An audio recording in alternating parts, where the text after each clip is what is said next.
Hello and welcome to Wisdom Trek. This is Guthrie Chamberlain, and I am your guide to wisdom and creating a living legacy. Thank you for joining us for our 7-day-a-week, 7 Minutes of Wisdom podcast.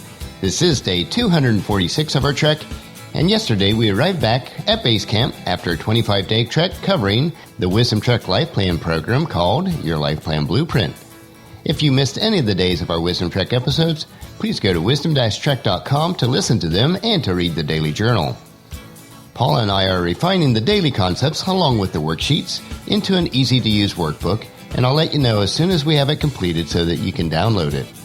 For the next several days, we will be remaining in camp as we search for more nuggets of wisdom found in the book of Proverbs. We will continue with chapter 7, where we left off from our previous study in Proverbs. We are recording our podcast from our studios at the Big House in Marietta, Ohio. This past Friday evening, we took Mom Jarvis, who lives with us, to Applebee's for her 83rd birthday. We had a good meal, and Mom had her favorite brownie bites for dessert.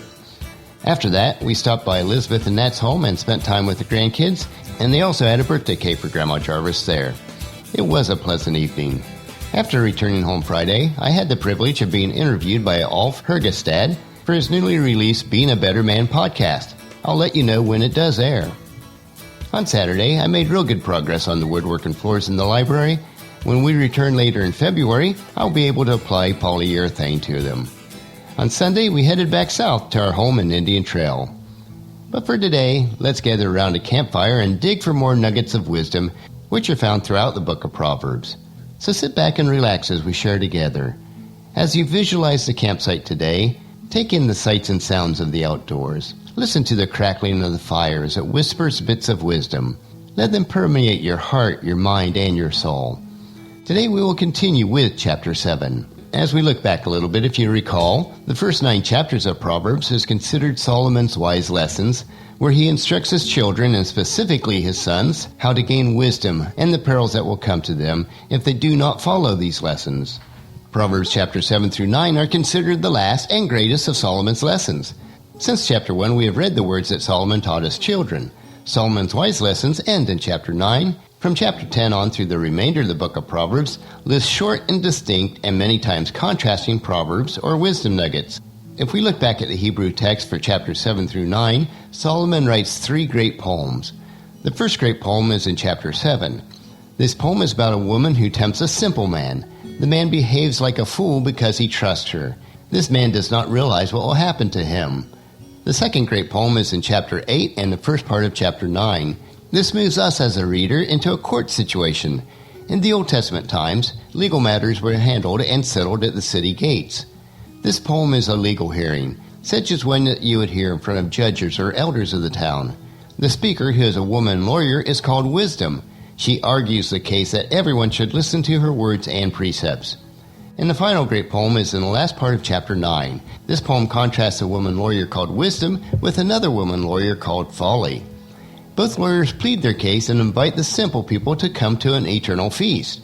If you accept the right invitation, you will be set free to eat abundantly and have eternal life. If you accept the other invitation, then you will be condemned to death. The choice is clear, and the choice is yours. Let's dig into Proverbs chapter 7, which is titled, Another Warning About Immoral Women. Let's first read verses 1 through 4. Follow my advice, my son. Always treasure my commands. Obey my commands and live. Guard my instructions as you would guard your eyes. Tie them on your fingers as a reminder. Write them within your heart. Love wisdom like a sister. Make insight a beloved member of your family. If we look back to Proverbs chapter 2, verse 2, Solomon told us to learn to be wise when he said, Tune your ears to wisdom and concentrate on understanding. In the first part of chapter 7, he tells us that wisdom should become part of the very fabric of our lives, as if it were our eyes, our mind, and heart. Proverbs chapter 2, verse 1, Solomon told us, My child, listen to what I say and treasure up my commands. Now he tells us to love wisdom like a sister. He continues to compare wisdom to a woman, which in itself is wise advice. Solomon's lessons are very personal lessons. Wisdom must be close to us. Wisdom must become part of us. Wisdom must be part of our lives. Wisdom must guide every decision. Let's move on to verse 5 of chapter 7. Let them protect you with an affair from an immoral woman, from listening to the flattery of a promiscuous woman. Here we see that wisdom will protect us when evil things attract us. In earlier chapters, Solomon writes extensively about inappropriate sex when it is conducted outside of marriage. However, his exhortation applies to all types of evil behavior. His story warns us about people who will tempt us with evil desires.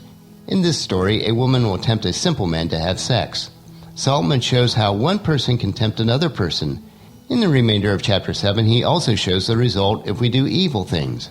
Since it has been a few weeks since we stayed in camp to dig for nuggets of wisdom in Proverbs, let me remind you that in the study of Proverbs, there is a big difference between a simple person and a foolish person. A simple person has not learned to be wise, but is capable of accepting wisdom and applying it to their lives. They can learn.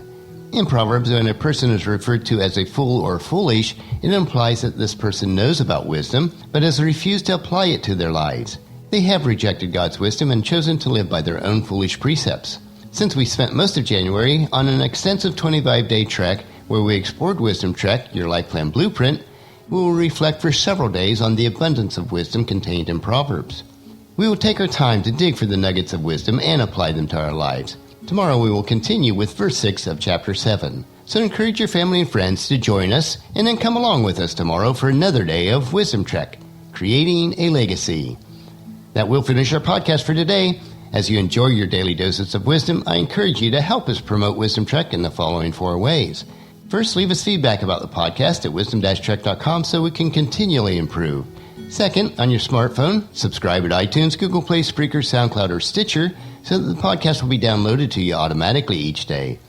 Third, on your computer or if you have an iPhone or iPad, leave us a rating or review at iTunes.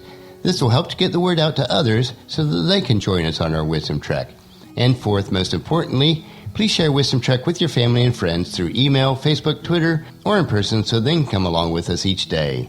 The journal for today's trek can be found at wisdom-trek.com. Thank you so much for allowing me to be your guide, your mentor, but most importantly, I do consider you my friend as I serve you through the Wisdom Trek podcast and journal each day. As we take this trek together, let us always live abundantly, love unconditionally, listen intentionally, learn continuously, lend to others generously, lead with integrity, and leave a living legacy each day. This is Guthrie Chamberlain reminding you to keep moving forward, enjoy your journey, and then create a great day every day. See you tomorrow.